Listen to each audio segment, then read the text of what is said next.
AP ఎన్నికలపై అనేక రకాలుగా ఊహాగానాలు వినిపిస్తున్నాయి. వైసీపీ అధికారంలోకి వస్తుందని ఆ పార్టీ అభిమానులు, కూటమి అధికారంలోకి వస్తుందని కొందరు, ఎవరి అంచనాలు వాళ్ళు ఉన్నారు. అయితే ఏపీ ఎన్నికల ఫలితాలపై తెలంగాణలో తీవ్రంగా చర్చ నడుస్తోంది. పక్కన పొరుగు రాష్ట్రం కావడంతో అక్కడి ఫలితాల ప్రభావం తెలంగాణలో ఉంటుంది. తాము తెలంగాణలో ఓడిపోయినా కూడా ఆంధ్రాలో వైసీపీ రావాలని కోరుకుంటున్నారు బీఆర్ఎస్ నేతలు. ఇదే విషయాన్ని బీఆర్ఎస్ వర్కింగ్ ప్రెసిడెంట్ కేటీఆర్ పదే పదే ప్రస్తావించడం చర్చకు దారితీస్తుంది.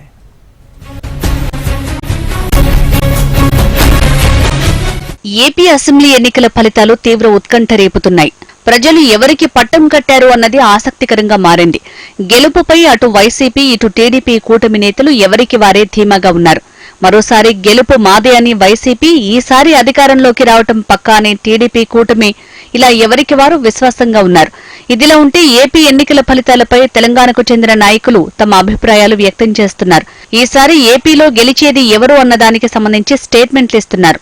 బీఆర్ఎస్ వర్కింగ్ ప్రెసిడెంట్, మాజీ మంత్రి కేటీఆర్ ఏపీ అసెంబ్లీ ఎన్నికల ఫలితాలపై ఆసక్తికర వ్యాఖ్యలు చేశారు. ఏపీలో జగన్ గెలుస్తున్నారని తమకు సమాచారం ఉందన్నారు ఆయన.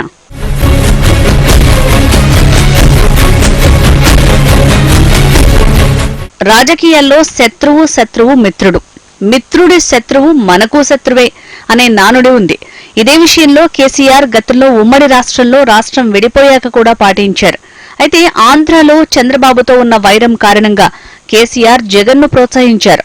2019 ఎన్నికల్లో అన్ని రకాల సహకారం అందించి జగన్ అధికారంలోకి రావటానికి కారణం అయ్యారనే వాదన ఉండనే ఉంది. అయితే ఇప్పుడు పరిస్థితి తిరగబడింది.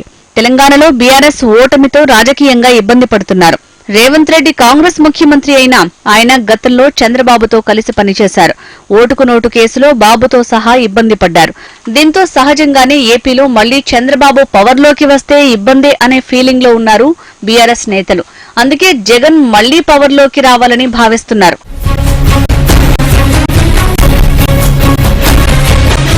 అయితే బీఆర్ఎస్ ఇప్పుడున్న పరిస్థితుల్లో రాజకీయంగా చాలా ఇబ్బంది పడుతోంది. అటు బీజేపీ, ఇటు కాంగ్రెస్ టార్గెట్ చేసి పార్టీని కకావికలం చేయాలని చూస్తున్నాయి. ఇందులో చంద్రబాబు ఏపీలో అధికారంలోకి వస్తే బాబును పరోక్షంగా అనుసరించే రేవంత్ రెడ్డి మరింతగా డ్యామేజ్ చేస్తారని భావిస్తున్నారు. ఇప్పటికే చాలా మంది నేతలను తమ పార్టీలోకి లాక్కుంటున్నారు. బీఆర్ఎస్ ఉనికే ప్రశ్నార్థకం చేస్తామంటూ నాయకులు రాజకీయ శపథాలు చేస్తున్నారు. కాంగ్రెస్ కు ప్రధాన పోటీదారుగా పాత్రలో బీఆర్ఎస్ ను పక్కకు నెట్టి తామే నిలవాలని బీజేపీ కాచు కూర్చుంది. దీంతో ఏపీలో వైసీపీ అధికారంలోకి వస్తే చాలా విషయాల్లో రేవంత్ రెడ్డి సర్కార్ను టార్గెట్ చేయొచ్చనే అంచనాలు బీఆర్ఎస్ దళం ఉన్నట్టు సమాచారం. అందుకే ఏపీలో మళ్లీ వైసీపీనే పవర్లోకి రావాలని కోరుకుంటున్నట్లు చర్చ నడుస్తోంది.